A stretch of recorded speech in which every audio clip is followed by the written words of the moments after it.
Hey there, my name is Kelly Dale with Off the Beaded Path. Last week I showed you guys how to do the basic peyote stitch encasement for an 8mm chaton. So today I'm going to show you a brand new earring design that I call the Flutter Earring that is going to use that same encasement, and we're going to be adding some mini duos to really give it some added embellishments and effects. So basically what you're going to need is two 8mm Chatons. You're going to need some size 11 Delicas, some size 15 Miyuki seed beads, 8 3mm Bicones, and fire polish beads will not work. I did try that on this project. It's just too big. And then you'll need 8 or 16 mini duos. Now I'll show you, I did two different color samples. I did one color sample that is all the same color, and then I did another color sample that has two colors of the mini duos. So you can look at the samples and see which one that you want to give a try. You'll start out doing the same encasement that we did last week. So basically from the start till right before you are going to add the ear hook or whatever you're going to do, you're going to do that. So we're basically going to start out with just that plain encased chaton, and from there I'm going to show you how to embellish it. Now the only difference is last week we started off with a little bit of thread. You're going to start out with a yard of thread, so it's going to take you a yard to do one earring on this one. So besides that, the only other thing you're going to need is a pair of ear hooks, and I've used my little trusty wooden dowel again this week to do the encasements. So go ahead and get your materials together and we'll get started. So here is the completed chaton piece that I've got started today. I've used the white opal chaton, a mint green 11-0 Delica, and a galvanized silver size 15 Miyuki seed bead. And I'm exiting, if you look on the sides here, we have rows of 2 Delicas and then a single bead row, and a row of 2, a single bead. You want to come out of a single bead row of your Delicas. Now I'm going to show you, I did this piece here. I used the, I think this is the Violet Gold Rainbow Mini Duo. And this is one color, but it's variegated in the colors. So you can see what it'll look like if you choose to do one color. If you choose to do 2 colors, it's going to give it a totally different look. This one I've used a lighter green and a silver, and then in the sample I'm going to show you today, I've used a darker green, or like a darker teal, and a turquoise in the center. So you can see you can get a different look to the earring just by the colors that you choose to use in it. So basically I'm coming out of that single bead row, and if you're going to do 2 colors, I'll tell you how to do that. So I'm going to pick up my color, what I'll call color A, mini duo, and 3 15s. Now I know somebody's going to ask me, you cannot use a regular duo for this because it's too big. So that's why I'm using the minis. So I've let these beads drop down, and I'm going to go through the second hole of the mini, and then I'm going to skip my row of 2 Delicas and then go through the next single bead row Delica. And you might have to wiggle your needle around a little bit to get it in there, but once you pull it, it's going to pop right into place. Now I'm going to pick up a color B mini, and again I'm going to skip a 2 bead row and go through a single bead. And what this is going to do, that's going to allow that mini duo to sit straight up just like this. Now I'm going back to color A, and I'll pick up 1 mini and 3 15s. Let these beads drop down so that you will go through the other hole of the mini, and then same thing, we're going to skip the 2 bead row and go through the next single bead here, so that when you pull it, this is what your piece will look like. Now, we have to do what I'm going to call the funky turnaround. We are going to go up through the Delica here to the right, through the next single bead Delica, through the Delica to the right, and then we're going to turn back around. So we're going to go right back down through the Delica on the left. Now this is the one right next to the one that you're coming out of. Okay, so I'm coming out of this one. I'm going right back down through this one. And then I'm going to go through just the single bead Delica row. So now I'm ready for the next little set of embellishments. So this is where you're going to pick up a 15, a 3mm bicone, and a 15. Go through the 3 15s that are right above the mini duo. And you won't be able to go through all 3 of these at one time because they are arched. So you'll have to go through 2 and then go through 1. So that it lays right down in there.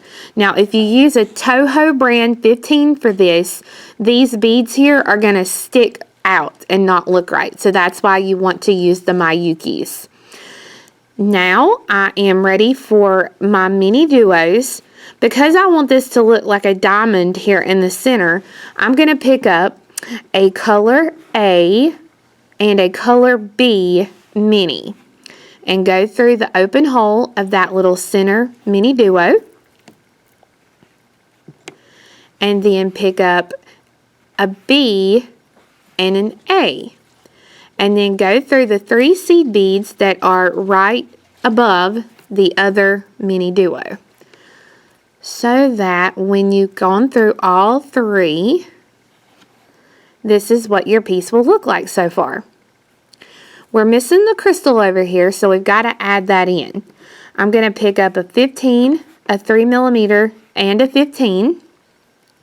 And I'm going to go through the next single bead Delica row, which is going to be this one right here. And I'm going to pull that on through so that when it pops into place, this is your result. Now we're going to do that funky turnaround thing again. So I'm going to come through the bead on the right,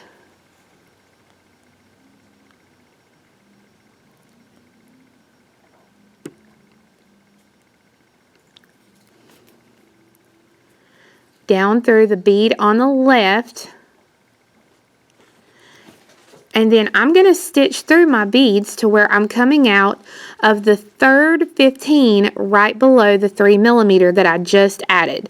So I've got to go through this single bead Delica, then through the 15 and the 3mm, and then through 3 15s here, so that I'm coming out right before that mini duo.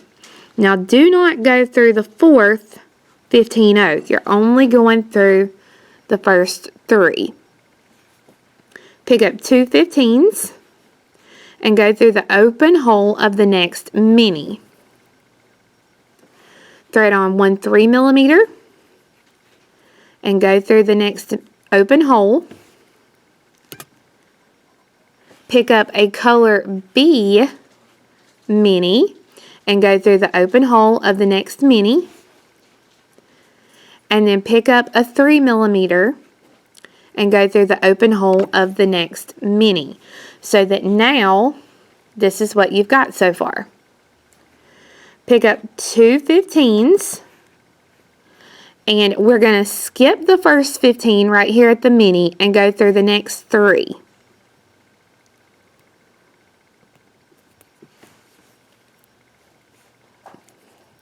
Now once you've gone through the beads, we're going to stitch through these Delicas to come out of the 15 that is directly above where my color B duo is.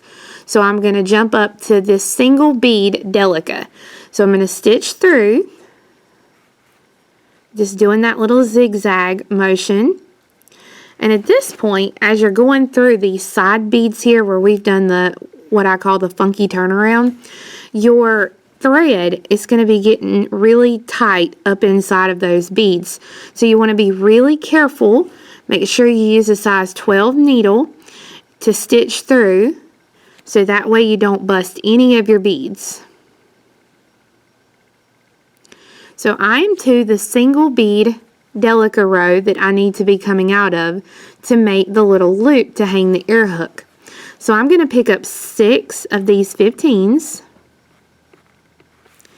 and come back through the same bead that I'm coming out of so that it makes my circle.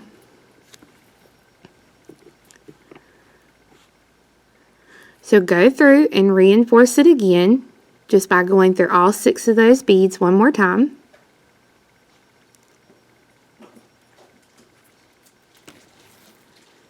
And then through the same bead that you were coming out of so that it finishes out and makes your little circle. Now, if yours is like mine and it looks a little wonky right there, it's a really easy fix. You can use your tulip beading awl, or you can use a pair of round nose pliers. And when you hold your thread tight and kind of pop that in there, it makes it nice and rounded for you, so you don't have to worry about it. So now you want to stitch down through your beads to exit the 15 right here before this color A. So once I have my thread exiting here, it's just a matter of doing a few more steps and you'll have the bottom of this piece completed. You're coming out right before that duo. So we want to pick up 3 15s, skip the duo, and go through the 3 millimeter. So that way it wraps our seed beads around that point. Now we're going to pick up 2 15s, go through the open hole here of this bottom center duo. Then 2 15s, go through the 3 millimeter, and then 3 15s. And we're going to go through the seed bead right after that mini duo, so that now that finishes out that part. So you can either stitch all the way back around, or you can come up and do the little funky turnaround so that you're coming out of either these 2 15s or these 2 15s here, but they have to be pointing towards the center of the pendant. So now that my thread is pointing back towards the center, then I'm ready to do the last step of the earring, which is I'm going to pick up 5 15s, skip this center duo, and then go through the 2 15s on the other side of your piece, so that now you have that nice outline of your piece. Now, I don't do any knots in this piece, just like I said last week when we encased this. I don't do any knots in it because you're going to see the knots. So what I do is I stitch through my beads and I just bring it up into here and I lock it into place, just like I showed you last week, so that it finishes it off. So that when you finish it and you get the threads tied off, this is what your piece will look like. And again, this one is using the 2 color duos or minis, and this one is using the 2 color minis. If you want to do that single color, again, there was the single color of those minis. Now, I also wanted to show you a little bit something different here, so let me pull this up so you can see it a little bit better. I took here and I did the middle component exactly like we did today, and then I did 4 components from last week, and I just connected those to make the front of a very simple necklace. It's very delicate, and as you can see, I just finished off the side with seed beads. So I hope you enjoyed learning how to embellish the chaton encasement like we learned last week to make these flutter earrings. We do have samples and kits available on our website, which is offthebeadedpathbeadstore.com, as well as a pattern that you can download instantly once payment is processed. Now, I do want to thank the Beadsmith Company because they sent me a couple of things that I could do giveaways for in this video series that I'm doing. So the first giveaway that I'm going to do are these beadsmith rollers. They have inches and millimeters on the roller, and then it has some bead sizes. It also tells you how many beads come in a gross, half a gross, kilos, that kind of thing. So it's a really fun roller. So the first few people, this is Thursday, February the, 15th, 16th. So the first few people who place an order on our website, and you order either a kit or Chatons for this project, you will get one of these in your package. So that's like the first 15 or 16 people will get one of these for free. Compliments of the Beadsmith Company. So guys, thank you so much for watching today. And remember, you are either one stitch away from a breakthrough or a breakdown. So let's hope you have a breakthrough this week. Have a great one. Bye-bye.